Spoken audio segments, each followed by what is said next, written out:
चलो बच्चों स्टार्ट करें। Okay, see in our yoyo bio class last lecture we were talking about this chapter Human health and diseases. Human health and diseases, right ना? अच्छा, अब बात ऐसी है कि पिछले क्लास में हम लोग ने एड्स और ड्रग्स के बारे में डिस्कस किया था। वो छोटा सा सेक्शन रिवाइज करके फिर ये चैप्टर का जो लास्ट पार्ट है वो कैसा है, एनसीईआरटी रीडिंग पार्ट है बेटा, यानी उसमें ज्यादा कॉन्सेप्ट्स नहीं है, खाली एनसीईआरटी लाइन टू लाइन समझना है। तो वो एक बार रिफर कर लेते हैं, ठीक है? स्टार्ट में ना सब लोग ड्रग्स के सेक्शन में हो, ओके? और जो मेन पॉइंट्स कह रहा हूं ना उस पर फोकस करो सब लोग। ड्रग्स में देखो, सबसे पहला कैटेगरी ऑफ ड्रग्स, सबसे पहला मेन टाइटल है ओपियोइड्स। एवरीबॉडी गॉट दैट बेटा? Yes. अच्छा, ओपियोइड्स के बाद नेक्स्ट पैराग्राफ कैनाबिनॉइड्स का है, राइट हैंड साइड के पेज पे। Yes. अच्छा, एंड देन बिलो कैनाबिनॉइड्स बेटा we can find cocaine group of drugs. Yes.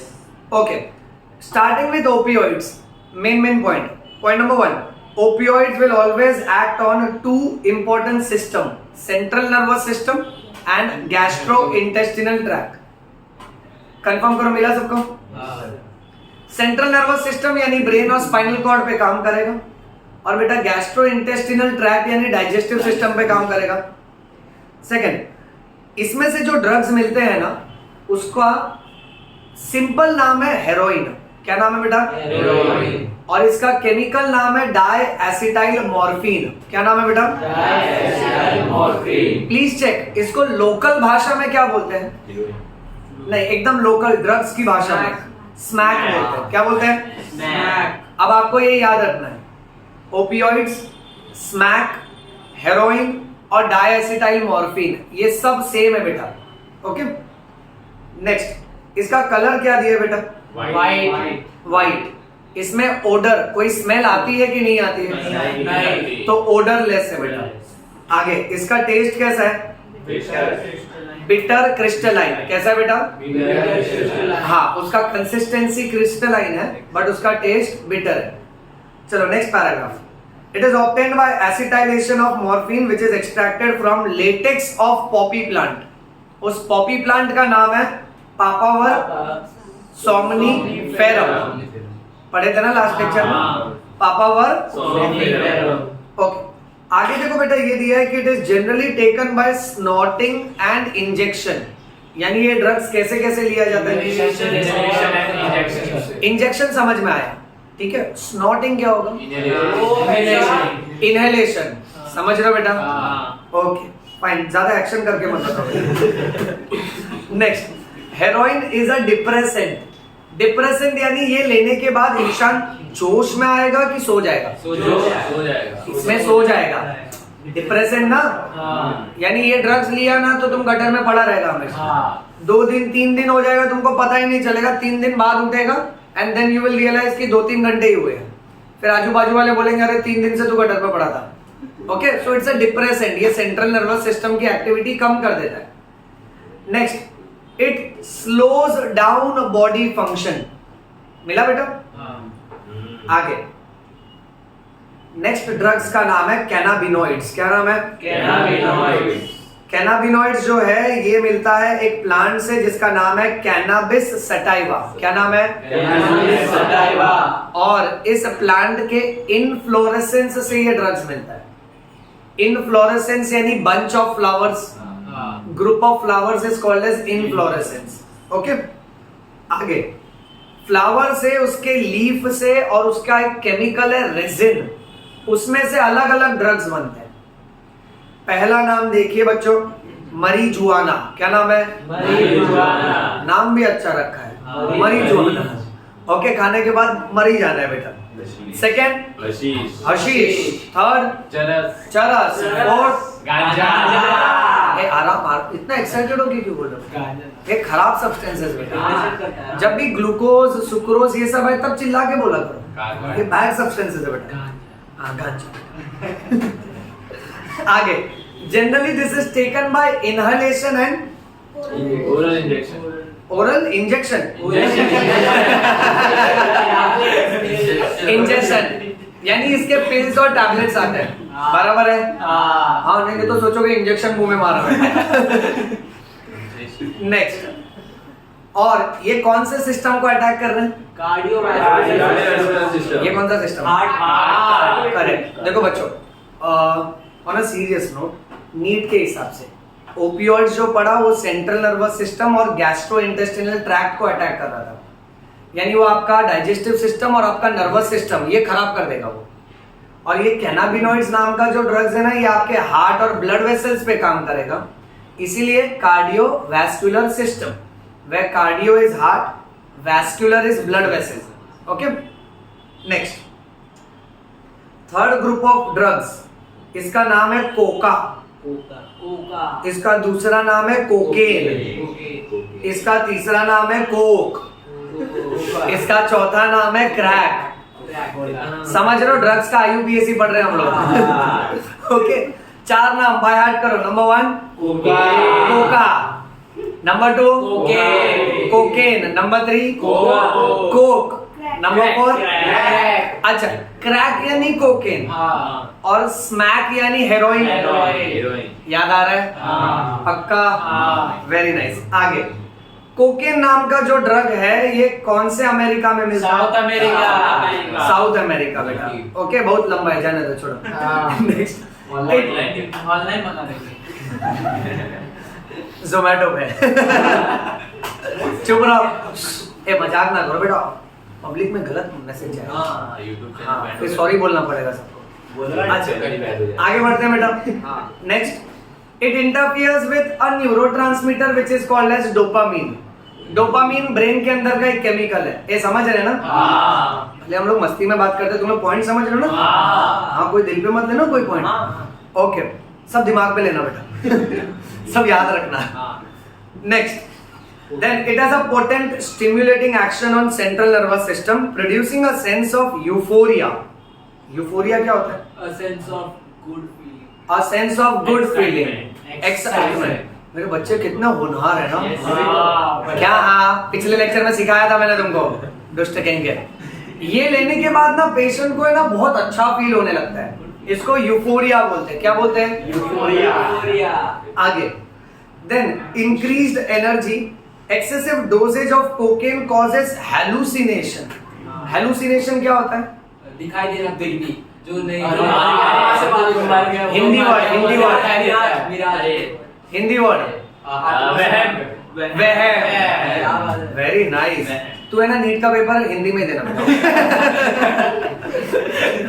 Hallucination यानी वहम, समझ रहे हैं सब लोग? ओके, आगे बढ़ते हैं। नेक्स्ट, अब और भी ऐसे प्लांट्स हैं जिनमें से केमिकल वहम पैदा करते हैं।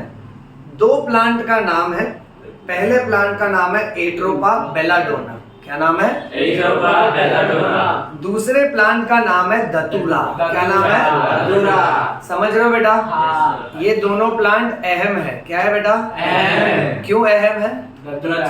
क्योंकि ये वहम पैदा करता है। ध्यान दो, सिंपल राइमिंग चल रहा है बेटा। अब हैलुसिनेशन यानी कैसे होगा ना, ये ड्रग्स लेने के बाद पेशेंट को अपने मरे हुए रिश्तेदार दिखने लगते हैं, ये उनसे बात करने लगते हैं, इंटरैक्शन करने लगते हैं, और बाकी लोगों को दिखता है कि भाई उधर सामने कोई है नहीं, ये किससे बात कर रहा है। This is called as hallucination, where the patient will have a false sensation of listening to or talking to people who are actually absent. Okay? आगे, last line MCQ. Cannabinoids are being abused by some dash person. Correct. Drugs लेके अगर sports activity में जाएंगे तो match तो जीतेंगे ना बेटा? समझ रहे हो ना? ओके, आगे बढ़ते हैं। हाँ, अभी लास्ट मैच में यही हुआ, सी न्यूजीलैंड हार गया। जरूर इसमें ड्रग्स का टेस्ट करना चाहिए। आगे, अब और 3 इंपॉर्टेंट ड्रग्स के नाम है। Number 1 barbiturates, number 2 amphetamines, number 3 benzodiazepines. Benzodiazepines, ये 3 नहीं, एक ही ड्रग का नाम है बेटा, benzodiazepines. Let's become aware with the pronunciation बेटा। पहले वाले का नाम क्या है? बारबीचूरेट्स, क्या नाम है? बारबीचूरेट्स। सेकंड एम्फीटामीन्स, क्या नाम है? एम्फीटामीन्स। आप एम्फीटामाइंस भी बोल सकते हो, चलेगा बेटा, ठीक है। और थर्ड वाला बेंजोडाइजीपाइन्स। आगे, these are normally used as medicine to help a patient cope with mental diseases like depression and depression. क्या होता है? दुख। करेक्ट। कब होता है? जैसे एग्जाम के पहले और डिप्रेशन नहीं, उसको बोलते हैं पढ़ाई नहीं करना, दुष्ट कहेंगे। लेक्चर्स में भी डिप्रेशन होता है। सांस का टेंशन। ओके, डिप्रेशन क्या होता है? जब तुम्हारी शादी होगी ना, तुमको पता चलेगा। हमने पकड़ लिया। मजाक कर रहे हैं हम यार, तुम लोग यार हर बात नहीं उड़ते हो। हम भी मजाक ही कर रहे पहले दरवाजा बंद कर दो यार, कमेंट आएंगे उल्टा सीधा, ऐसा मत करो। यहाँ वीडियो में जो कुछ भी बोला जा रहा है सिर्फ मजाक के हिसाब से बोला जा रहा है, समझ रहे हैं ना सब? डिस्क्लेमर नहीं, सही में। ओके, अच्छा आगे बढ़ते हैं। अच्छा, दूसरा इंसोम्निया क्या होता है? Lack of sleep. Very good. इसी को हिंदी में क्या बोलेंगे? कम सोना। कम सोना, नींद नहीं आना। नींद ना आना। कम सोना नहीं होगा इसमें, नींद नहीं आना। पेशेंट रात भर जागता रहता है इसमें। Okay, that is insomnia. तो नहीं, पढ़ाई नहीं करता है, व्हाट्सएप चलाता है, ये विक्रम है। रात में अपडेट करते हो स्टेटस, वेरी बैड। और स्नैपचैट पे चैटिंग करते हो इधर उधर, मेरे को सब मालूम पड़ता है। तुम्हारा वीडियो अभी चेक करता है और मोबाइल पूरा चेक करता है बाद में। अच्छा, तो ये दो कंडीशन में ना ये ड्रग्स का इस्तेमाल किया जाता है। बच्चों, एक जनरल क्वेश्चन, स्लीपिंग पिल्स अच्छी होती है बुरी होती है? करेक्ट। उससे हैबिचुएशन होता है, बॉडी को ना अननेसेसरी उसकी आदत पड़ जाती है। तो जिन लोगों को नींद नहीं आती है because of over crowding of thoughts, okay, तो क्या ना लाइफ में मेंटली ज्यादा ओवर एक्सर्शन नहीं करने का। ओके, और पॉइंट ऐसा है कि अननेसेसरली है ना ये स्लीपिंग पिल्स, ये सब टैबलेट की आदत नहीं डालने का। बारबीचूरेट्स, बेंजोडाइजीपाइन्स एंड एम्फीटामीन्स, ये डिप्रेशन और इंसोम्निया के लिए दवाई के तौर पे यूज किया जाता है, बट बाद में पेशेंट को आदत पड़ जाती है। जो पेशेंट पहले शुरुआत में आधी टैबलेट लेता है, फिर एक टाइम ऐसा आता है कि उसको एक टैबलेट 2 टैबलेट भी खिला दो ना तो भी उसको नींद नहीं आती। ओके, आगे। Morphine is a very effective sedative and pain killer. Morphine नाम का ड्रग्स ओपियोइड्स कैटेगरी का है बेटा, और ये सर्जरी के बाद पेशेंट को लो डोज में दिया जाता है। देखो, किसी भी पेशेंट का अगर बड़ा सर्जरी हुआ, कोई मेजर ऑपरेशन हुआ, तो सर्जरी के रात में जब तक बेहोश करने के इंजेक्शन का असर है तब तक उसको कंफर्टेबल फील होगा। फिर जब वो इंजेक्शन का असर कम होने लगता है तो जहां सर्जन ने कट किया वहां उसको दुखेगा बेटा।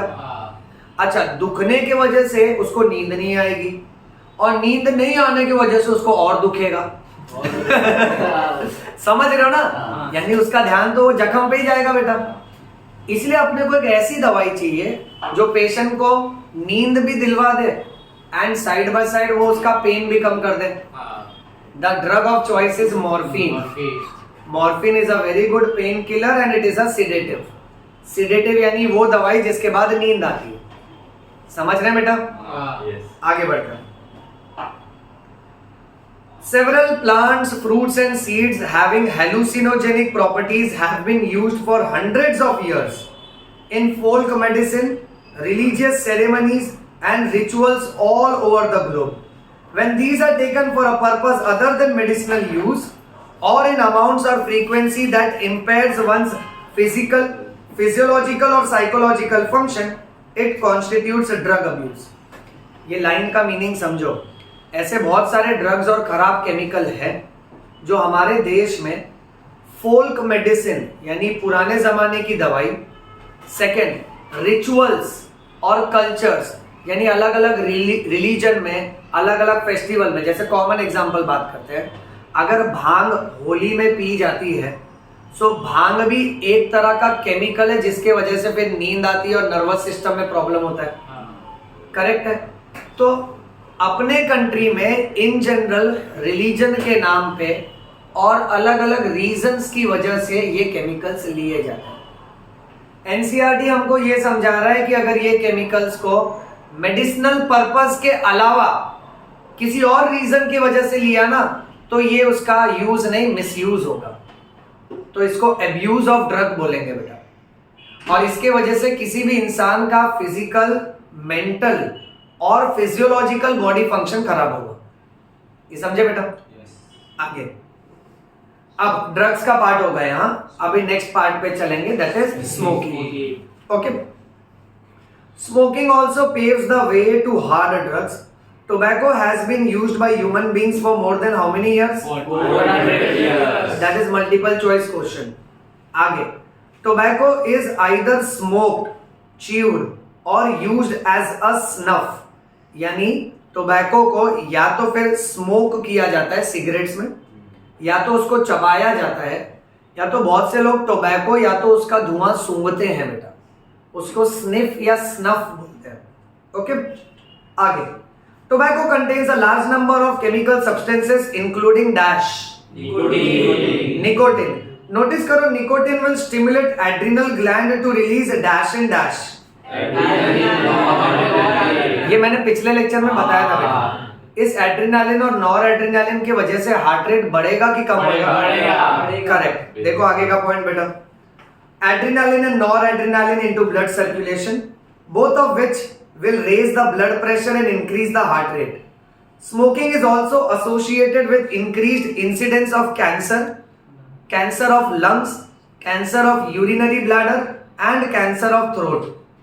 उसके साथ साथ में ब्रोंकाइटिस होगा। आइटिस मतलब Inflammation. Yes, very nice. Itis is inflammation, bronchus पे सूजन आएगा, दैट इज ब्रोंकाइटिस। आगे, इसके वजह से एम्फाइसीमा भी हो सकता है। Emphysema reduction of surface area, correct, यानी एल्वियोलस का सरफेस एरिया चेंज हो जाएगा, उसके वजह से हमारे लंग्स इनइलास्टिक होते हैं और पेशेंट को ब्रीदिंग प्रॉब्लम होता है, दैट इज एम्फाइसीमा। नेक्स्ट, इसके साथ साथ में कोरोनरी हार्ट डिजीज, यानी हार्ट के ब्लड वेसल्स में प्रॉब्लम आ सकता है। वो ब्लड वेसल्स के अंदर कोई ना कोई मटेरियल जमा हो जाएगा, या ब्लड वेसल का डायमीटर अंदर से चोकअप हो सकता है बेटा, तो हार्ट का ब्लड सप्लाई कम होगा, उसके वजह से हार्ट अटैक हो सकता है। And last is gastric ulcer. मैं चाहता हूं बच्चों इसको एक बार वापस से हम लोग रिपीट करें, सब लोग ध्यान देना। ये कहा जा रहा है कि टोबैको की वजह से, ओके, स्मोकिंग की वजह से 3 तरह का कैंसर होता है। चेक करो कौन सा? Cancer of lungs, urinary bladder and throat. ये समझा? अच्छा, फिर सांस लेने वाली 2 बीमारी होती है, ब्रोंकाइटिस एंड एम्फाइसीमा। हार्ट वाली एक बीमारी होती है, और पेट वाली एक बीमारी होती है। जैसे माउथ अल्सर होता है, मुंह में छाले पड़ते हैं, वैसे पेट में छाले पड़ते हैं, उसको गैस्ट्रिक अल्सर बोलते हैं। माय डियर बच्चा, please remember NCERT line to line, 3 तरह का कैंसर, 2 सांस लेने वाली बीमारी, एक हार्ट की बीमारी और एक स्टमक की बीमारी। ये सब टोबैको की वजह से होता है। ओके, आगे, tobacco chewing is associated with increased risk of cancer of which cavity? oral cavity. Okay, smoking increases which gas? Carbon monoxide. Carbon monoxide content in the blood, and it reduces the concentration of heme bound oxygen. This causes oxygen deficiency in the body. इसका meaning ये है बच्चों कि जब भी कोई individual smoke करता है तो वो जो धुआं है उसमें कार्बन मोनोऑक्साइड गैस है। ये कार्बन मोनोऑक्साइड गैस जब हमारे बॉडी के अंदर आता है तो हीमोग्लोबिन जो अक्सर ऑक्सीजन के साथ जुड़ता था वो अब ऑक्सीजन को छोड़ के कार्बन मोनोऑक्साइड के साथ जुड़ेगा। Catch the English. Normally haemoglobin combines with oxygen and it forms oxyhemoglobin, but this time it will form carboxyhemoglobin. That means instead of combining with oxygen it will combine with carbon monoxide. तो इसके वजह से फिर body में oxygen का content कम हो जाएगा बेटा। Okay, next, when one buys packet of cigarette one cannot miss the statutory warning that is present on the packing which warns against smoking and says how it is injurious to health. बराबर है ना? कोई अगर cigarette का packet खरीदता है तो उस पर स्टैट्यूटरी वार्निंग, स्टैट्यूटरी यानी स्ट्रिक्ट वार्निंग होती है कि उसके वजह से कैंसर होता है। But in spite of that अगर कोई कंज्यूम करता है तो वो अपने रिस्क पे कंज्यूम करता है। Next, yet smoking is very much prevalent in society both among young and old. Knowing the dangers of smoking and chewing tobacco and its addictive nature, the youth and the old need to avoid these habits. यानी ये जानते हुए कि इसके वजह से cancer होगा, ये जानते हुए कि इसकी आदत पड़ जाती है। मैं तुमको ना एक बहुत फैंटास्टिक सा पॉइंट बोलता हूँ, सब लोग यहाँ ध्यान से देखना। इंडिया के बहुत सारे डिफेंसेस में, मिलिट्री में ना, ये एक बहुत कॉमन टेस्ट है, मेडिकल टेस्ट है। आप ना किसी भी इंडिविजुअल को जो टोबैको खाता है, मैं यहाँ ना वर्ड लिख देता हूँ, एक कंडीशन होती है जिसको बोलते हैं क्रिसमस। क्या बोलते हैं? क्रिसमस। ध्यान से सुनना, क्रिसमस नहीं लिखा है, क्रिसमस। क्रिसमस में ना जो टोबैको खाता है ना, वो इंसान जिंदगी में पानी पूरी नहीं खा पाता है। समझ रहे हो? क्योंकि उसका माउथ खुलता नहीं है, यहाँ के मसल्स है ना, ये एकदम स्टिफ हो जाते हैं। There is a test called as 4 finger test. Normal individuals अपने माउथ में 4 फिंगर इंसर्ट कर सकते हैं कंप्लीटली, बट अगर इफ इन केस 4 फिंगर किसी के माउथ में स्ट्रेट नहीं इंसर्ट हो रहा है, दैट मीन्स वो बहुत लॉन्ग टर्म से टोबैको, निकोटिन का एडिक्ट है। एंड इस फेज के बाद उसके लाइफ में गारंटेड कभी ना कभी कैंसर सेट होगा, फिर वो इंसान फेमस होगा, मॉल में उसकी वीडियो चलेगी। आप समझ रहे हो? यानी देखो ना कैसा है ना, ये एक बात समझ लो, मैं बार बार ये हर लेक्चर में कहता हूं कि हम लोग कोई डिजीज या पेशेंट का मजाक नहीं उड़ा रहे। ओके, हम लोग एक मस्ती और क्रिएटिव तरीके से ये समझने की कोशिश कर रहे हैं कि ये सब नहीं करना चाहिए। आप समझ रहे हो बेटा? बिकॉज ये टोबैको, निकोटिन अभी नहीं पता चलता है, जब बॉडी में बीमारी आ जाती है ना, तब बहुत रिग्रेट होता है। ओके, आगे, any addict requires counselling and medical help to get rid of this habit. इसके लिए बहुत स्ट्रॉन्ग मोटिवेशन चाहिए, डॉक्टर्स का काउंसलिंग चाहिए, और कई बार तो साइकेट्रिस्ट डॉक्टर जो होते हैं, ओके, वो लोग डी एडिक्शन करवाते हैं, कुछ मेडिसिन और अपने शब्दों और ट्रेनिंग के माध्यम से पेशेंट की हेल्प करते हैं। ओके, चलिए अब चैप्टर का लास्ट पार्ट बेटा, टाइटल स्मोकिंग अवॉइड करने के लिए Nicotex which has become very common, right? क्या होता है? देखो एक्चुअली कैसे होता है ना कि ये कुछ खास किस्म के केमिकल्स बनाए जाते हैं, और ये केमिकल्स क्या करते हैं, जब आपके बॉडी में जाते हैं ना, तो उन केमिकल्स के प्रेजेंस में फिर आप कोई, मान लो जैसे अल्कोहल हो गया या आप टोबैको ले लेते हो, तो केमिकल रिएक्शन होता है और फाइनली एक ऐसा प्रोडक्ट बनता है जिसको बॉडी एक्सेप्ट नहीं कर पाता। यानी वो सब खाने के बाद आपको अपनी सारी एडिक्टिव सब्सटेंसेस, उसका स्वाद बहुत खराब लगने लगेगा। जैसे ये निकोटेक्स होता है ना, तो ये ऑलरेडी केमिकल्स होते हैं। अब उसके बाद अगर कोई कंज्यूम करता है ना, तो केमिकल रिएक्शन होगा, एक नया केमिकल बनता है, जिसके वजह से ना बॉडी है ना बहुत उस ड्रग से, निकोटिन से, टोबैको से नफरत करने लगता है। सेम ऐसा अल्कोहलिक्स में होता है। बहुत सारी ऐसी टैबलेट आती हैं जो अगर पेशेंट को खिला दिया ना, तो कैसा होगा, पेशेंट के बॉडी में जब वो अल्कोहल पिएगा तो अल्कोहल पूरी तरह से मेटाबोलाइज नहीं होगा, पूरी तरह से ब्रेक नहीं होगा, और बीच में एसिटल्डिहाइड के कुछ ग्रुप के केमिकल बनते हैं, और एसिटल्डिहाइड बॉडी बर्दाश्त नहीं कर पाता है, तो बॉडी क्या करता है, उसको तुरंत फेंकता है। इसलिए फिर अल्कोहलिक क्या नोटिस करता है, जब जब अल्कोहल पीता है उसको उल्टी होता है, तो उसके वजह से वो अल्कोहल की तरफ इनटॉलरेंस डेवलप करता है, साइकोलॉजिकली उसको घिन आने लगती है उससे, क्योंकि उसको कंफर्टेबल फील नहीं होता है।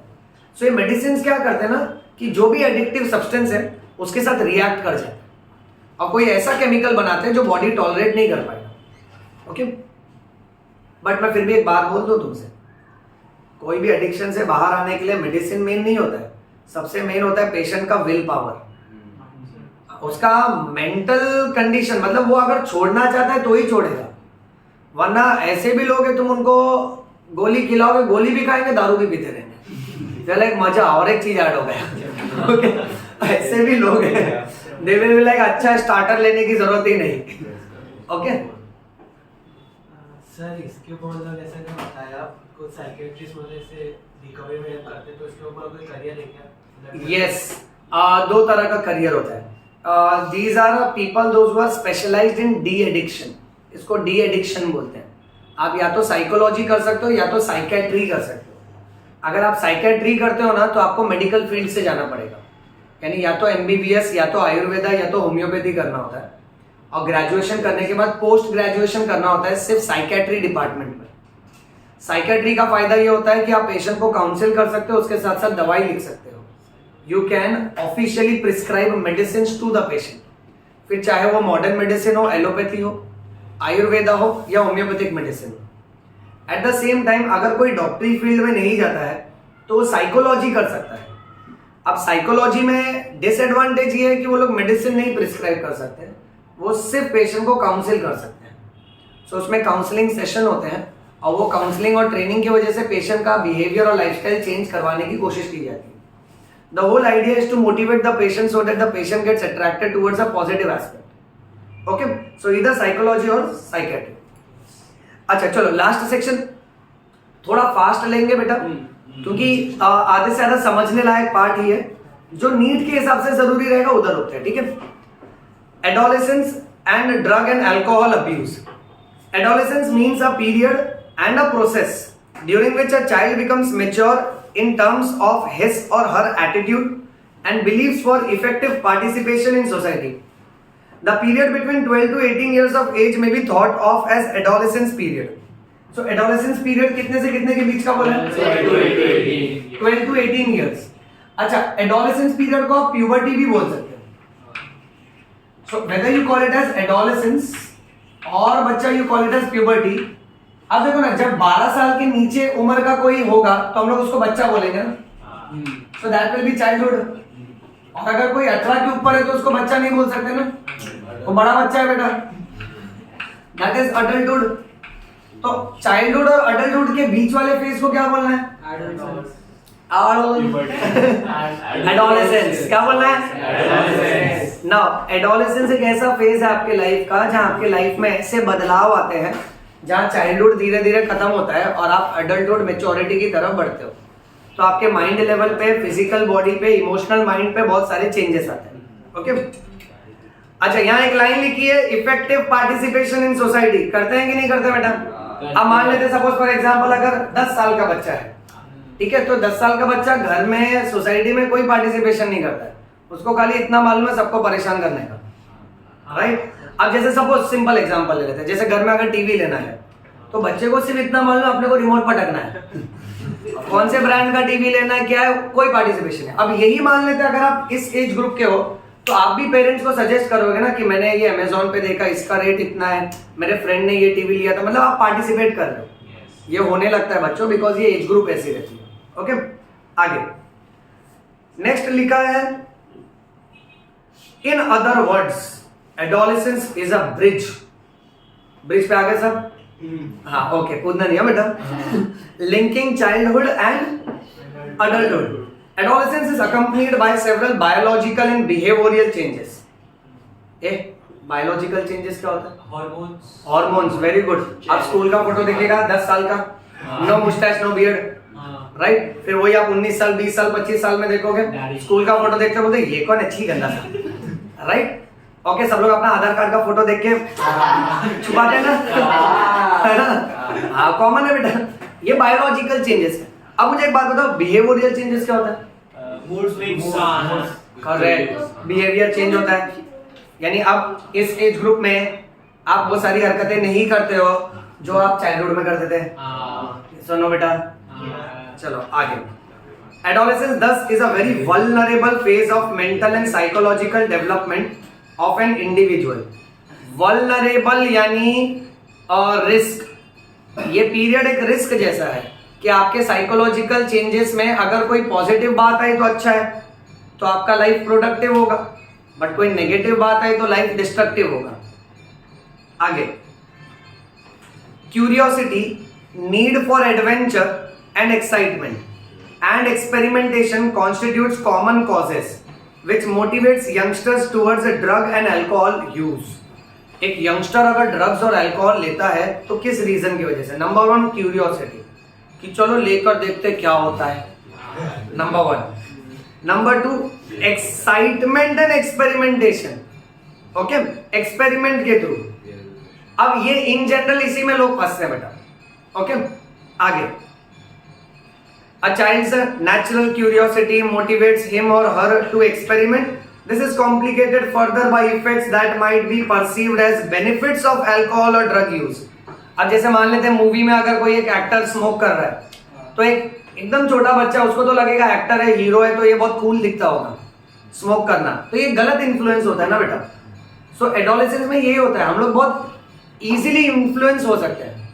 इसमें हमको अगर सही दिशा किसी ने दिखाया तो लाइफ अच्छी हो जाती है, बट अगर हम लोग रॉन्ग डायरेक्शन में चलने लगे तो लाइफ बहुत खराब होती है बेटा. Next, thus the first use of drugs or alcohol may be out of curiosity or experimentation, but later the child starts using these to escape facing मालूम है मेजॉरिटी लोग जो लोग ड्रग्स लेते हैं और अल्कोहल लेते हैं उनसे आप पूछोगे ना ये अल्कोहल क्यों पी रहा है, अलग जिंदगी में बहुत गम है, जिंदगी में बहुत दुख है. अरे तो ये लोग ना अपने प्रॉब्लम्स को फेस नहीं करते. My dear students, you should never be an escapist. Escapist क्या करता है, हमेशा अपनी मुसीबत से भागता है. अपने को अपने लाइफ में कभी भी मुसीबत से भागना नहीं चाहिए. तो ये जो तरीका ना कि मान लेते हैं मेरे को लाइफ में स्ट्रेस है तो मैं स्मोक करना चालू कर दूं या मैं अल्कोहल पीना चालू कर दूं, गलत बात है ना बेटा. अब देखो तुम लोग सब इधर क्लास में बैठते हो, तुम लोग कितना बात करते हो, मेरे को परेशान, मेरे को कितना स्ट्रेस है, मैं कभी बेवड़ा मार के आया बेटा यहाँ? क्या झूठ, मैं बेवड़ा मार के आया? अच्छा तुम लोग परेशान करते हो, नहीं करते हो आप लोग.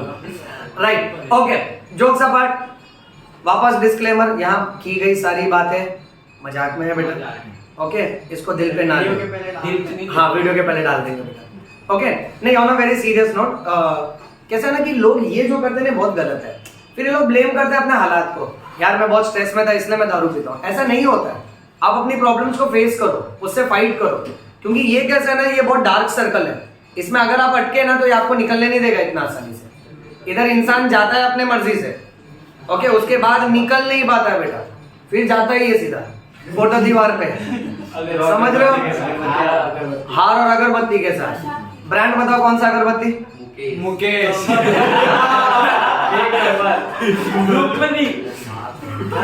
लक्ष्मी. मच्छर अगरबत्ती. चुप रहो. हाँ मच्छर भी जाएगा. उसके पास ना आगे. अरे कहाँ पढ़ रहे थे, बोल गया. कौन सा लाइन था? प्रॉब्लम. हाँ. Next, of late stress from pressure to excel in academics. समझ रहे हो कुछ? जब स्ट्रेस आता है कि मुझे मेरे एकेडमिक्स में अच्छा परफॉर्म करना है और examination has played a significant role in persuading the youngsters to try alcohol and drugs. ये मेरे को एक बात बता, तुमको कोई टेंशन तो नहीं है ना लाइफ में? क्या नीट का टेंशन है हाँ, भाई. तो बेटा एस्केपिस्ट नहीं बनने का, फाइट करने का. यस. आपस में नहीं, प्रॉब्लम से. नेक्स्ट, कुछ भी लाइन लिख देते पागल. जो बच्चा बेचारा स्ट्रेस में रहेगा सोचता रहेगा हाँ सही में चालू कर देगा. Okay next, the perception amongst youth that it is cool और progressive to smoke, use drugs or alcohol is also in a way a major cause for youth to start these habits. Television, movies, newspaper, internet also help to promote this perception. Perception यानी belief. Individuals जब सोचते हैं ना कि ये बहुत cool लगता होगा, बहुत stylish लगता होगा, मे बी ये ट्रेंड है और मे बी ये प्रॉब्लम से बचाता होगा, रिलीफ देता होगा. Okay, please remember this is just false assurance. Okay my dear students, okay अगर मैं एकदम कोर लैंग्वेज से तुमसे बोलूं तो ये सब हमको सिखा रहे हैं कि जिस गली अपने को जाना ही नहीं है उस गली देखने का ही नहीं. That is the bottom line of life and living better. ये सब बहुत बैड सब्सटेंसेस होते हैं, इसके बारे में देखना, ट्राई करना दूर की बात है, सोचना भी नहीं चाहिए बच्चों. ओके आगे, other factors that have been seen to be associated with drug and alcohol abuse amongst adolescents are unstable or unsupportive family structures and peer pressure. देखो बहुत से लोगों के फैमिली में प्रॉब्लम होता है तो वो लोग इसके वजह से ड्रग्स चालू कर देते हैं, और बहुत से लोगों को पीयर प्रेशर होता है. पीयर प्रेशर यानी फ्रेंड सर्कल के कारण. Friend circle. एक नालायक सबको नालायक बना देता है. अकेला मछली पूरा तालाब गंदा करता है. समझ रहे हो बेटा? यानी मान लो जैसे अभी तुम्हारा फ्रेंड सर्कल है, और अगर कोई नालायक है उसमें, अरे मैं नाम नहीं ले रहा हूँ बेटा, मैं फॉर एग्जाम्पल, तुम लोग फिर मजाक में डिस्क्लेमर जनरली बात कर रहे बेटा, हाँ सीरियसली नहीं बोल रहे।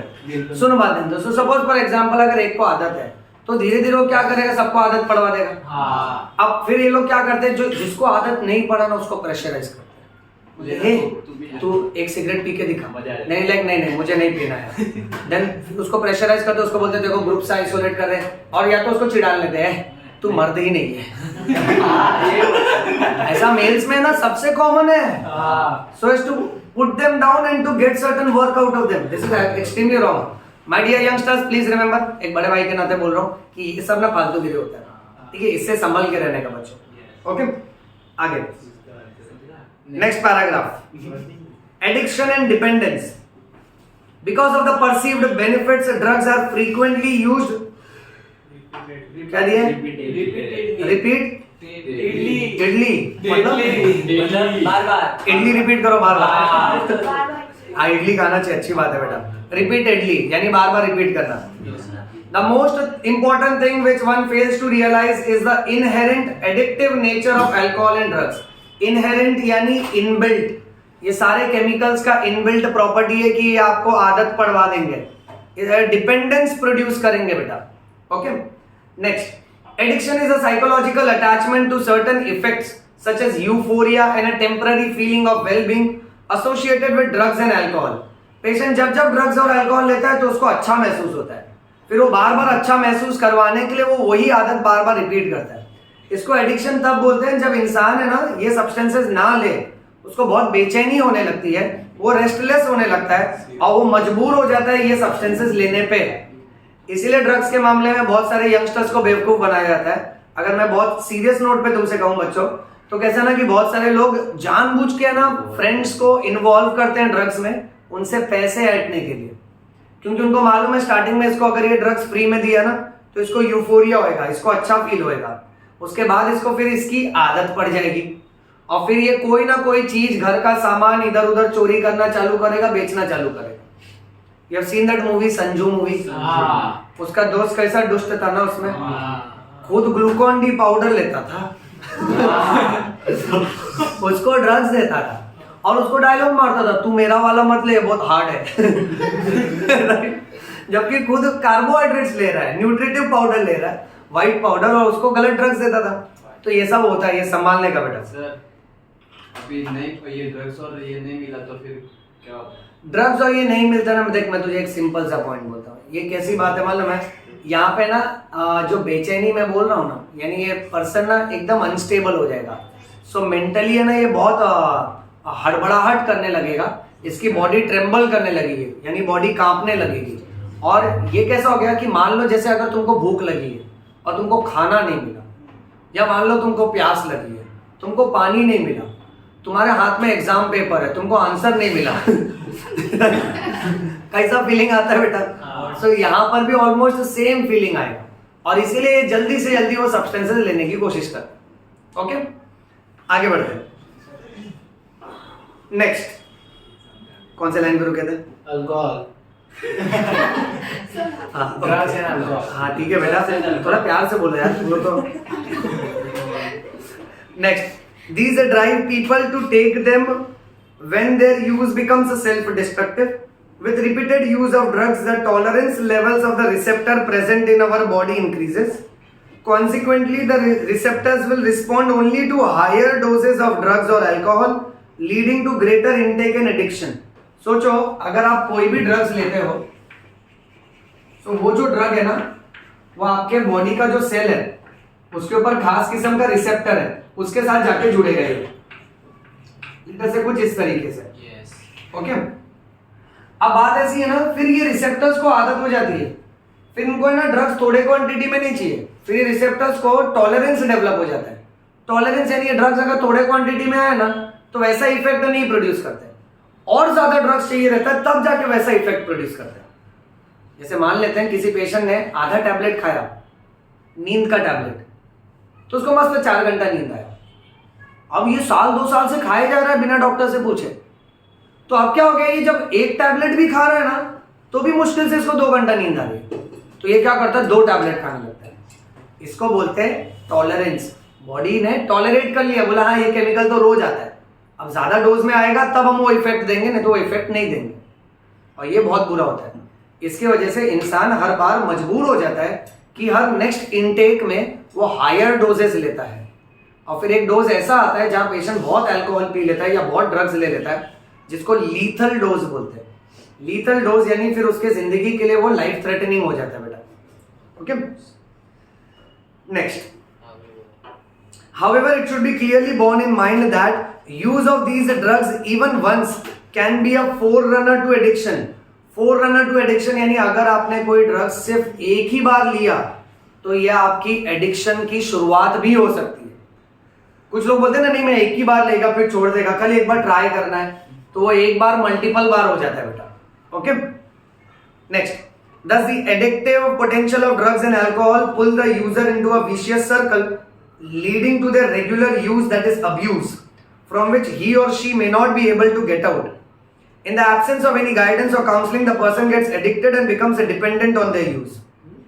Next, dependency is the tendency of the body to manifest a characteristic and unpleasant withdrawal syndrome if regular dose of drugs or alcohol is abruptly discontinued. क्या डेफिनेशन मारा देखो बच्चों यहाँ पे। डिपेंडेंस के डेफिनेशन में हमको ये बोला है कि अगर आप कोई ड्रग्स या अल्कोहल ले रहे हो और ये ड्रग्स और अल्कोहल आपने एब्रप्टली बंद कर दिया, एब्रप्टली यानी अचानक से, तो अचानक से बंद करने पे पेशेंट को जो कंप्लेन्स आते हैं उन कंप्लेन्स को बोलते हैं विड्रॉल सिंड्रोम। क्या बोलते हैं बेटा? Withdrawal syndrome. अब ये देखो कैसी बात है। Suppose for example let us से आप ना गांव गए और गांव में आपके जो ग्रैंडफादर ग्रैंडमदर नाना नानी जो भी है, ठीक है, वो आपको बहुत अच्छे से रख रहे हैं वहां पे, हर दिन जो आपको पसंद है बना बना के खिला के दे रहे, आपकी मस्त एकदम मज्जानी लाइफ। अब अचानक से आप अपने घर वापस आ गए तो आपको गांव के वो दिन याद आते हैं, उसके वजह से आपको ऐसा लगता है यार जो पदार्थ जो खाने पीने रहन सहन का लाइफस्टाइल था उसकी वजह से मुझे अच्छा लग रहा था, अब वो पूरा का पूरा सब्सटेंस अचानक से बंद हो गया।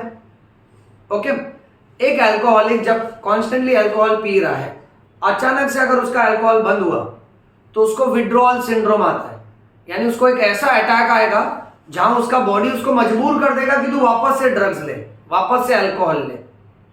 चेक करो विड्रॉल सिंड्रोम में क्या क्या होगा उसको। If the regular dose of drugs or alcohol is abruptly discontinued, this is characterized by number 1 Anxiety। हाँ, नर्वस हो जाएगा एकदम। नंबर 2 शेकीनेस, यानी कांपने लगा। हाँ शरीर कांपने लगेगा बेटा। Number 3 nausea. What is nausea? Feeling like vomiting. Nausea is feeling like. Number 4 sweating, ये बाय हार्ट कर लो। विड्रॉल सिंड्रोम, अगर ड्रग्स किसी का अचानक से बंद किया तो उसको ये 4 तकलीफ आएगी। पेशेंट को ये सारे कंप्लेन से फाइट करना पड़ता है तब जाके आदत छूटती है, वरना ये सारी तकलीफ पेशेंट को वापस घुटनों के बल ले आती है कि तू वापस से ड्रग्स चालू कर, नहीं तो ये तकलीफ तुझे आती जाएगी। अब ये फाइट करना बहुत मुश्किल होता है। 4 कंप्लेन याद रखो। Number 1 anxiety, number 2 shakiness, number 3 and number 4 sweating, which may be relieved when use is resumed again. In some cases, withdrawal symptoms can be severe and even life-threatening, and the person may need medical supervision.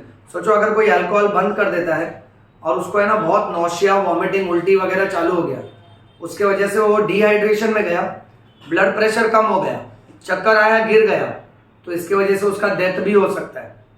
तो कभी कभी तो कैसा होता है मालूम है, majority लोग बेचारे ये सब छोड़ना चाहते हैं, बट फिर ये तरह की तकलीफें आने लगती है ना तो लोग वापस से लाचार हो जाते हैं, मजबूर हो जाते हैं लेने पे। इसलिए डॉक्टर्स क्या करते हैं, अचानक से कभी बंद नहीं करवाते, धीरे धीरे उनको एक अलग रिहैबिलिटेशन सेंटर में रखते हैं, वहाँ का आजू बाजू का माहौल पूरा बदल देते हैं ताकि वो फ्रेंड सर्कल से मिल नहीं पाएगा। ओके, वहाँ का एनवायरनमेंट बदल देते हैं, पेशेंट को पॉजिटिव हैबिट्स में बिजी रखते हैं और फिर धीरे धीरे करके पेशेंट इंप्रूव करता है।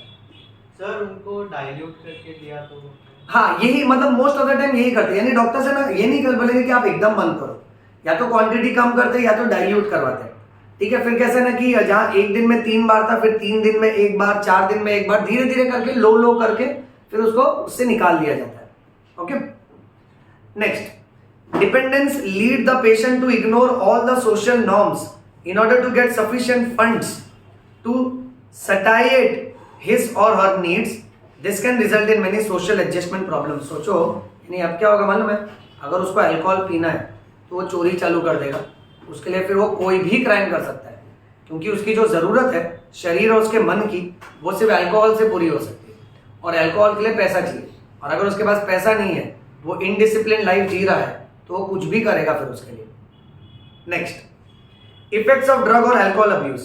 The immediate adverse effects of drugs and alcohol abuse are manifested in the form of, अब कोई भी अगर बहुत ज्यादा अल्कोहल पीता है ना तो देखो क्या क्या होगा।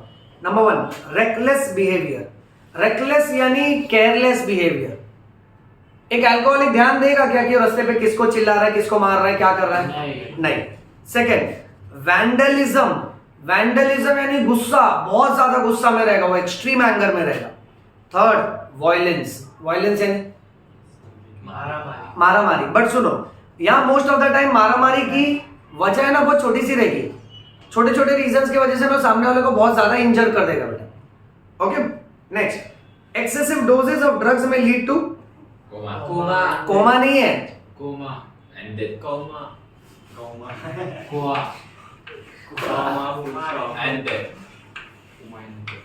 इसको ग्रामर के हिसाब से इसको बोलने का कॉमा, समझ रहे बेटा?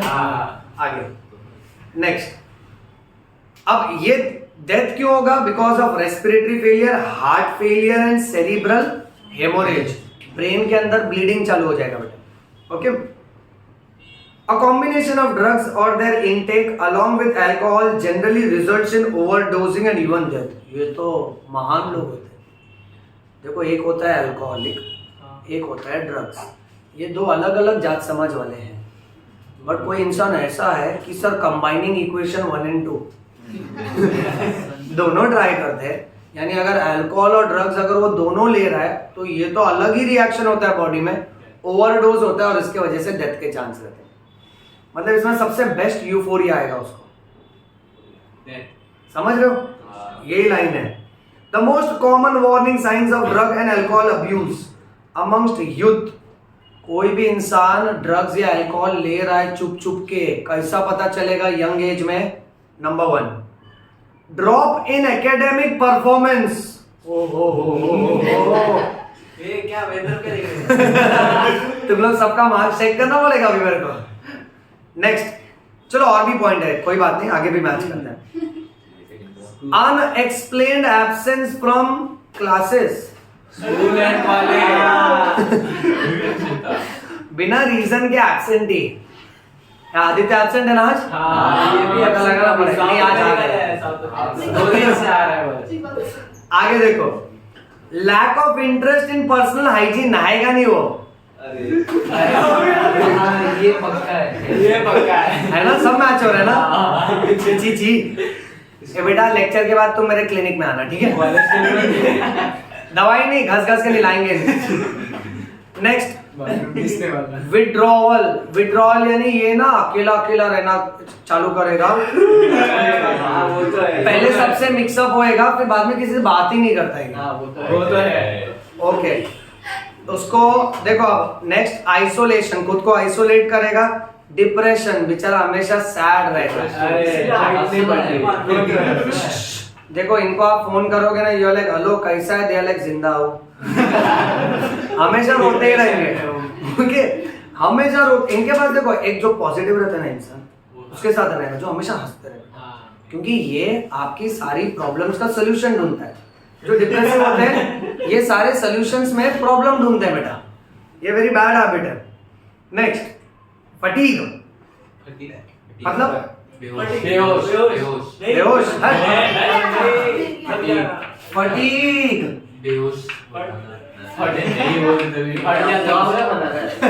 टायर्डनेस। ए सुनो, इसको फाटी गई हूं मत पढ़ने, Some Gujaratis be like, हाय हाय फाटी गई ओके ऐसा बोलते हैं बेटा, मजाक मत उड़ा बेटा, ऐसा हम लोग मस्ती में बोल रहे हैं, ठीक है? हाँ, फटीग यानी टायर्डनेस, ओके, यानी ये हमेशा थका थका रहेगा एकदम। नेक्स्ट, फिर अचानक से ना एग्रेसिव हो जाएगा, यानी गुस्सा हो जाएगा, ये देखो मतलब भड़क जाएगा वो। एंड रिबेलियस बिहेवियर, फिर वो मारने लगेगा बेटा, खबरदार। आगे नेक्स्ट लाइन सुनो, deteriorating relationship with family and friends, उसका रिश्ता खराब होएगा सबसे। हाँ वो तो है। ऐसा ना करो बेटा। ओके आगे, loss of interest in hobby, अपने हॉबी में भी ध्यान नहीं देगा बेटा। Next, change in sleeping and eating habit, सुबह सोएगा रात में जागेगा, खाने का टाइमिंग भी कुछ फिक्स नहीं बेटा। लास्ट, फ्लक्चुएशंस इन वेट, उसका बॉडी वेट भी बदलते रहेगा बेटा, और एपेटाइट भी बदलते रहेगा, कभी ज्यादा खाएगा तो कभी कम खाएगा। अच्छा लास्ट, एक्सेट्रा, एक्सेट्रा भी है ना। चलो नेक्स्ट पैराग्राफ फास्ट लेते, ध्यान दो। There may even be some far-reaching implications of drug or alcohol abuse. If an abuser is unable to get money to buy drugs or alcohol, he or she may turn to stealing यानी चोरिंग। हाँ very good बेटा, nice English. The adverse effects are just not restricted to the person who is using drugs or alcohol. At times, a drug or alcohol addict becomes the cause of mental and financial stress to his or her entire family and friends. Those who are taking drugs intravenously यानी direct injection into the veins, using a needle and syringe, they are much more likely to acquire serious infection like AIDS and hepatitis B. ये देखो, तुमको मालूम है जो drug addicts होते हैं ना, ये हमेशा ग्रुप में रहते हैं। अब मान लो एक ड्रग एडिक्ट ने ना खुद को इंजेक्शन मारा, इसको लगा डाला, लाइफ में डाला, तो ये पेशेंट आते ना बेटा, स्टोरी बोलते हैं, ये विक्रम जैसे बहुत लोग आते हैं बेटा। ओके, अब पॉइंट ऐसा है, ये क्या करेगा, वही नीडल अपने दोस्त को देगा और सेम डायलॉग बोलेगा, तू भी इसको लगा डाला तो लाइफ जी जा। अब मुझे एक बात बताओ, ये नीडल सब लोग शेयर कर रहे हैं बेटा, अब मान लेते हैं 10 जन के ग्रुप में अगर तीसरे नंबर पे जो व्यक्ति है, जो तेजस्वी इंसान है, उसको एड्स नाम की बीमारी है, बस मामूली से एड्स, तो बाकी सबको बीमारी होगा कि नहीं होगा? यानी ड्रग्स के साथ आपको मिल रहा है एड्स, वो भी एकदम फ्री। समझ रहे हो? ऑफर है बेटा, दिवाली। कौन सा ऑफर है? दिवाली ऑफर। हाँ, क्रिसमस मिक्स ऑफर है, ठीक है। मारूंगा, फालतू बात कर रहे हो, बुक देखो। Rakshabandhan. Next, hepatitis B infection, these are chronic infection, chronic यानी लंबा समय तक चलेगा ये infection, and ultimately fatal, fatal is dangerous. Both can be transmitted through sexual contact और through infected blood. The use of alcohol during adolescence may also have long-term effects. It could lead to heavy drinking in adulthood. The chronic use of drugs and alcohol will damage which system? और liver को भी damage करेगा।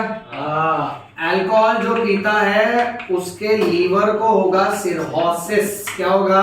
Cirrhosis. यानी इसका liver will experience hardening plus सूजन, that is inflammation. समझ रहे हो ना बेटा?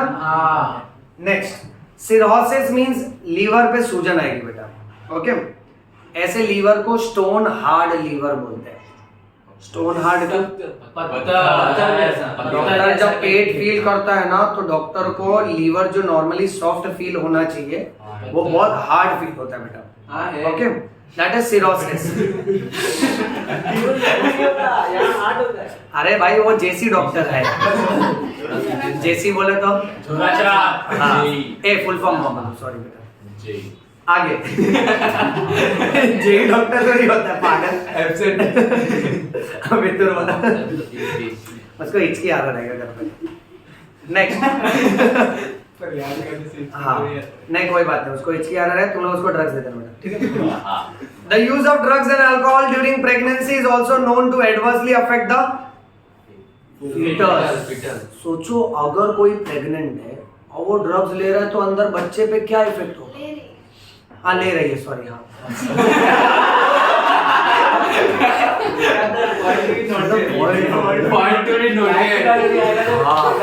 मतलब बायोलॉजी नीट में स्त्रीलिंग पुल्लिंग भी आ सकता है। ए बेटा थोड़ा ध्यान दिया करो ना, जाने दो ना।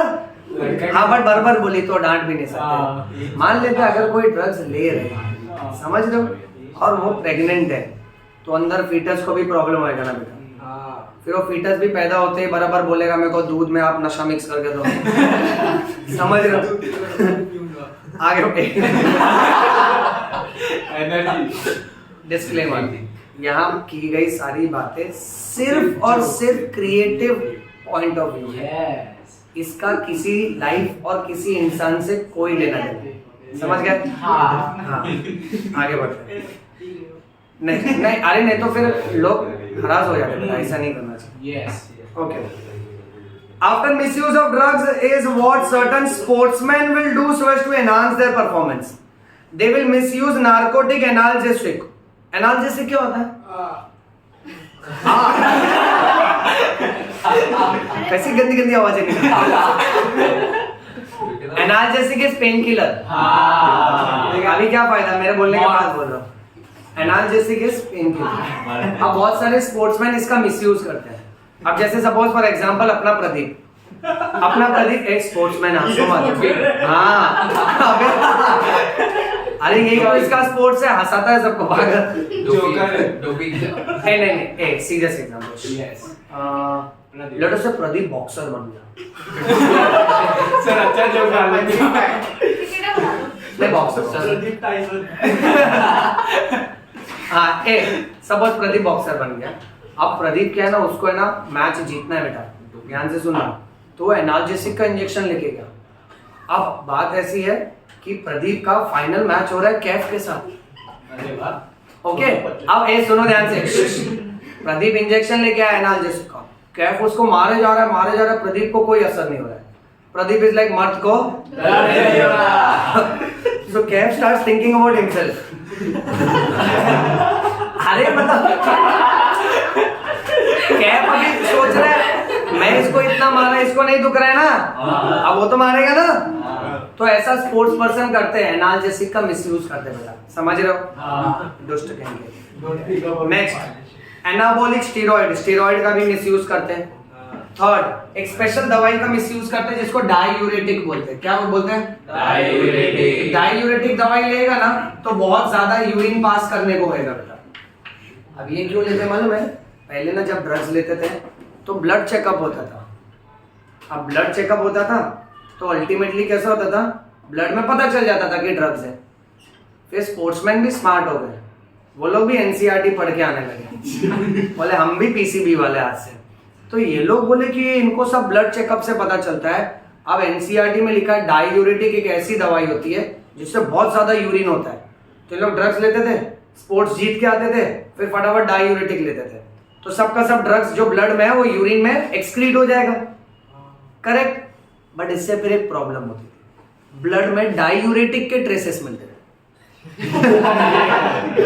तो बाद में डॉक्टर ने और दिमाग लगाया, बोला कि इनसे ये पूछो डायूरेटिक क्या कर रहे हैं इनके ब्लड में, यानी जरूर इसने बॉडी से कुछ फ्लश करने की कोशिश की है ना, दैट इज डायूरेटिक। नेक्स्ट फिर इसके साथ साथ में certain hormones in the sports to increase the muscle strength and bulk. तुमको मालूम है इन जनरल भी ना एक्टर्स भी है ना फेस पे स्टीरॉइड्स का इंजेक्शन मारते हैं, जिससे ना स्किन जो बूढ़ी है, एजेड स्किन है, व्रिंकल्ड वाली, वो यंग दिखती है।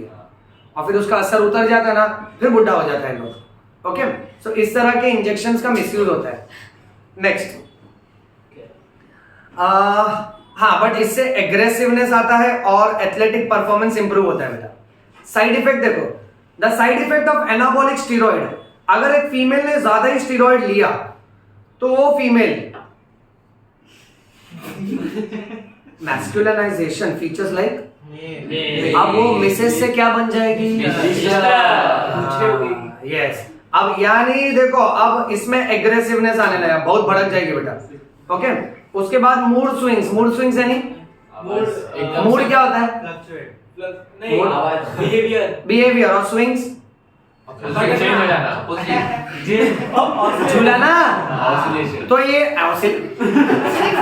तो मैं फिजिक्स बोलेगा मैं भाग जाएगा यहाँ से, बायो में रहो। मूड स्विंग्स यानी अचानक से कभी खुश है, मान लेते हैं अभी विक्रम हंस रहा है, सब लोग उसके साथ मस्ती कर हंस रहे हैं, अचानक से रोने लगेगा बेटा, ठीक है, तो हम लोग बोले अरे ये क्या मूड चेंजेस है, तो ऐसा होता है। अच्छा नेक्स्ट, डिप्रेशन भी होगा, एबनॉर्मल मेंस्ट्रुअल साइकिल होगा, excessive hair growth on face, moustache and beard, ठीक है, और बॉडी पे भी एनलार्जमेंट ऑफ क्लिटोरिस का साइज इंक्रीज होगा, and deepening of voice, female which has got very soft voice. You are talking on phone फांसी पता चलेगा। अच्छा, बट इफ दैट फीमेल का voice becomes male like hello hello hey साला भाई रिश्ते में तो तुम्हारे बाप और सॉरी माँ लगते हैं जेंडर आवाज चेंज होगा। हाँ, तो ये सब होता है। एनीवे, इन मेल्स अगर मेल ने स्टेरॉइड ज्यादा लिया तो पहले तो उसको पिंपल आएगा, एक्ने, इधर उधर मत देखो रे पागल दुष्ट लोग कहीं का। नेक्स्ट, एग्रेसिवनेस बढ़ेगा, मूड स्विंग्स होगा, डिप्रेशन होगा, reduction in the size of testicle, testis का साइज छोटा हो जाएगा बेटा, decreased sperm production, sperm count कम हो जाएगा, potential for kidney and liver dysfunction, exam में किडनी भी बैठेगा लीवर भी बैठेगा, दोनों क्या हो जाएगा? फेल हो जाएगा। किडनी भी फेल होएगा, लीवर भी फेल होएगा बेटा। आगे, ब्रेस्ट एनलार्जमेंट, चेस्ट में फैटी डिपोजिशन ज्यादा होगा बेटा, प्रीमेच्योर बॉल्डनेस, समय से पहले टकला हो जाएगा। ओके, इधर उधर मत देखो, मारेगा मैं तुम लोगों को। Enlargement of prostate gland, prostate gland का साइज बढ़ने लगेगा, ये समझा बेटा? वहां मत देखो, नकली लगाया वो। आगे, these effects may be permanent with prolonged use. In the adolescent male or female, several facial and body acne and premature closure of growth centers of the long bones may result in stunted growth। एक point बोलूं मस्त वाला, उसको एकदम simple Hindi में। Yes, premature closure of the growth centres of long bones, अपने body में जो लॉन्ग बोन्स होते हैं उनमें है ना कार्टिलेज के बैंड होते हैं, जो लगभग एडोलेसेंट के बाद ये बोन में कन्वर्ट हो जाता है, इसके वजह से हमारी हाइट रुक जाती है। अब पॉइंट ऐसा है, जो लोग ड्रग्स का अब्यूज करते हैं, स्टेरॉइड्स ये सब, उनका ये वाला पार्ट समय से पहले ही बोन में कन्वर्ट होगा और इसीलिए उनका हाइट कंपैरेटिवली बहुत छोटा रहेगा बेटा। उसको क्यों देख रहे हो पागल? तो उसका पर्सनल उसने कुछ किया होगा ना लाइफ में, तुमको क्या लेना देना है? मैं नहीं एनसीईआरटी बोल रहे, देख एनसीईआरटी क्या बोल रहा है, एनसीईआरटी मेरे पे मत भड़को बेटा। क्या दिया है? Premature closure of growth centres of the long bones, यानी लॉन्ग बोन्स का जो भी ग्रोथ सेंटर है वो प्रीमेच्योर क्लोज होगा, यानी समय से पहले। दिस में result in which growth? Stunted growth. Stunted growth यानी बटला बैड लैंग्वेज, बटला, dwarf, dwarf. We should talk in only English. Hey, hello. We are talking in English. English. Only English is English. Yes. Everybody understand what you're talking? Very घटिया English. अच्छा, anyway, वापस disclaimer, ये सिर्फ joke था, okay, कोई दिल पे ना ले। पॉइंट ये है, आपने इन जनरल देखा बॉडी बिल्डर्स जो होते हैं ना, आप एक बात नोटिस करना, उनकी हाइट ज्यादा नहीं बढ़ पाती। आप नोटिस करना, जितने बॉडी बिल्डर्स रहते हैं, अगर उसने स्टेरॉइड डाला रहेगा ना तो उसका हाइट नेचुरली नहीं बढ़ेगा, यानी वो हाइट में शॉर्ट और ऐसे थिक लगेगा। समझ रहे हो बेटा? आगे, prevention and control, the age old adage of prevention is better than cure, holds true here. It is also true that habits such as smoking, taking drugs or alcohol are more likely to be taken up at young age, more during adolescence. Hence, it is best to identify the situation that may push an adolescent towards the use of drugs or alcohol and to take remedial measures well in time. In this regard, the parents and the teachers have a special responsibility. Parenting that combines with high level of nurturance and consistent discipline has been associated with lower risk of substances like alcohol, drugs and tobacco abuse. Some of the measures mentioned here would be particularly useful for prevention and control of alcohol and drugs abuse amongst adolescents. अब इसमें ये बोला है कि सबसे main responsibility parents और teachers की होती है. ओके, पेरेंट्स को बच्चे को राइट डायरेक्शन में गाइड करना चाहिए. टीचर्स को है ना नोटिस करना चाहिए कि बच्चे का परफॉर्मेंस और बच्चे के नॉर्मल बिहेवियर के अनुसार क्या चेंजेस आ रहा है. और हमेशा है ना देखो कैसा है, मैं पर्सनली भी ये मानता हूँ चाहे लाइफ में जो भी प्रॉब्लम है, ओके, कि टीचर हमेशा एक पॉजिटिव एनर्जी इम्बाइब करता है बच्चों में. टीचर को कभी नेगेटिव नहीं होना चाहिए और टीचर को है ना बच्चे को कभी भी डिप्रेस भी नहीं करना चाहिए. चाहे लाइफ के कितने भी बुरी फेज हो, हर टीचर की रिस्पॉन्सिबिलिटी होती है कि वो बच्चे को मोटिवेट करे और उसको उससे बाहर निकलवाए. Okay, next point number 1, avoid undue peer pressure. Every child has his or her own choice and personality, which should be respected and nurtured. A child should not be pushed unduly to perform beyond his or her threshold limit, be it studies, sports or other activities. देखो अब ये बहुत important है, हर बच्चे का अपना अपना potential होता है. ओके, तो अगर आप बोलोगे कि हर बच्चा फर्स्ट आ जाए तो that is not possible. Okay, यानी कैसा ना कि you cannot ask a fish to fly ना, and you cannot ask a bird to swim. Correct. तो कैसा है कि हर किसी का अपना अपना कैपेसिटी होता है, उसको अपने कैपेसिटी के हिसाब से कंफर्टेबली परफॉर्म करना. तो खाली मोटिवेट करो कि वो अपने हिसाब से बेस्ट देना चाहिए. समझे बेटा. Next, education and counselling. Educating and counselling him और her to face problems and stresses and to accept disappointments and failure as a part of life.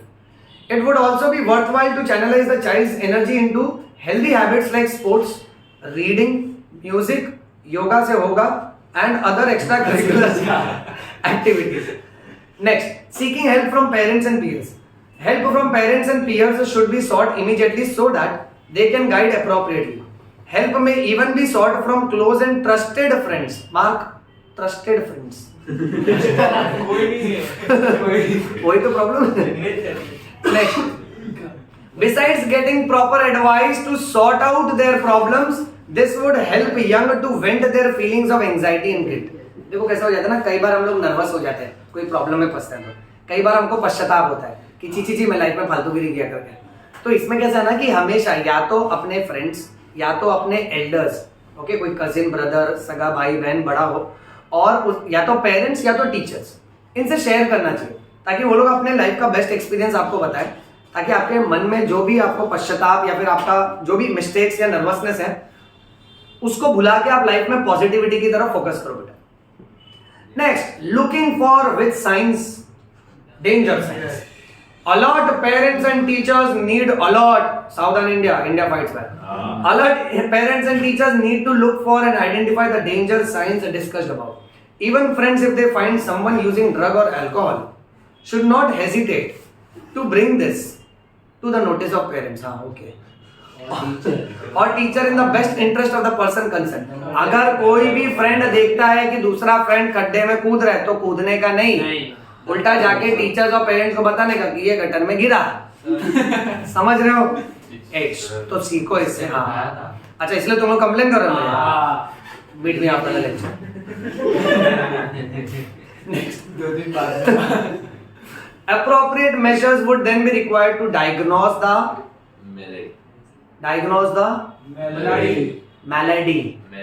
malady यानी प्रॉब्लम. चॉकलेट का नाम नहीं लिखा है. And the underlying causes. This would help in initiating proper remedial steps or treatment. ये paragraph समझ रहे हैं ना बेटा? Yes. Okay. Last, seeking which help? Professional And medical help. A lot of help is available in the form of highly qualified psychologist, psychiatrist, and de-addiction and rehabilitation program to help individuals who have unfortunately got in quagmire of drug or alcohol abuse. Quagmire यानी चक्रव्यूह. अगर कोई drugs और alcohol के चक्रव्यूह में फंस गया है तो उनको साइकोलॉजिस्ट, साइकियाट्रिस्ट की भी मदद लेनी चाहिए, दोस्तों की मदद लेनी चाहिए, पेरेंट्स की मदद, टीचर्स की मदद लेनी चाहिए, बट प्रोफेशनल मेडिकल हेल्प भी लेनी चाहिए. With such help, the affected individual with sufficient efforts and willpower can get rid of the problems completely and lead a perfectly normal and healthy life. Okay? तो यहाँ पर human health and disease chapter का हो गया स्वाहा. आराम से बोलो ना यार, चैप्टर फिनिश हो गया है। स्वाहा। अब हम लोग अगली क्लास में मॉलिक्यूलर बेसिस ऑफ इनहेरिटेंस वाला चैप्टर डिस्कस करेंगे। आप लोग मुझे एक बात बताइए, ये चैप्टर समझा आपको अच्छे से? Yeah. तुम लोग बोर तो नहीं हुए ना? No. और हाँ, डिस्क्लेमर, अगर हम लोग लेक्चर में जो भी कुछ बोलते हैं, okay, on internet also we would like to say that कि this is not to make fun of any person और एनी एक्टिविटी और any other condition. This is just to get the entire lecture little creative. समझ रहे? Yes. Okay. And remember our mantra yo-yo. Bio. समझ में? आयो. Prem Ratan Dhan. Bio. So if you like the lecture, you should always Subscribe and like. चलो, thank you.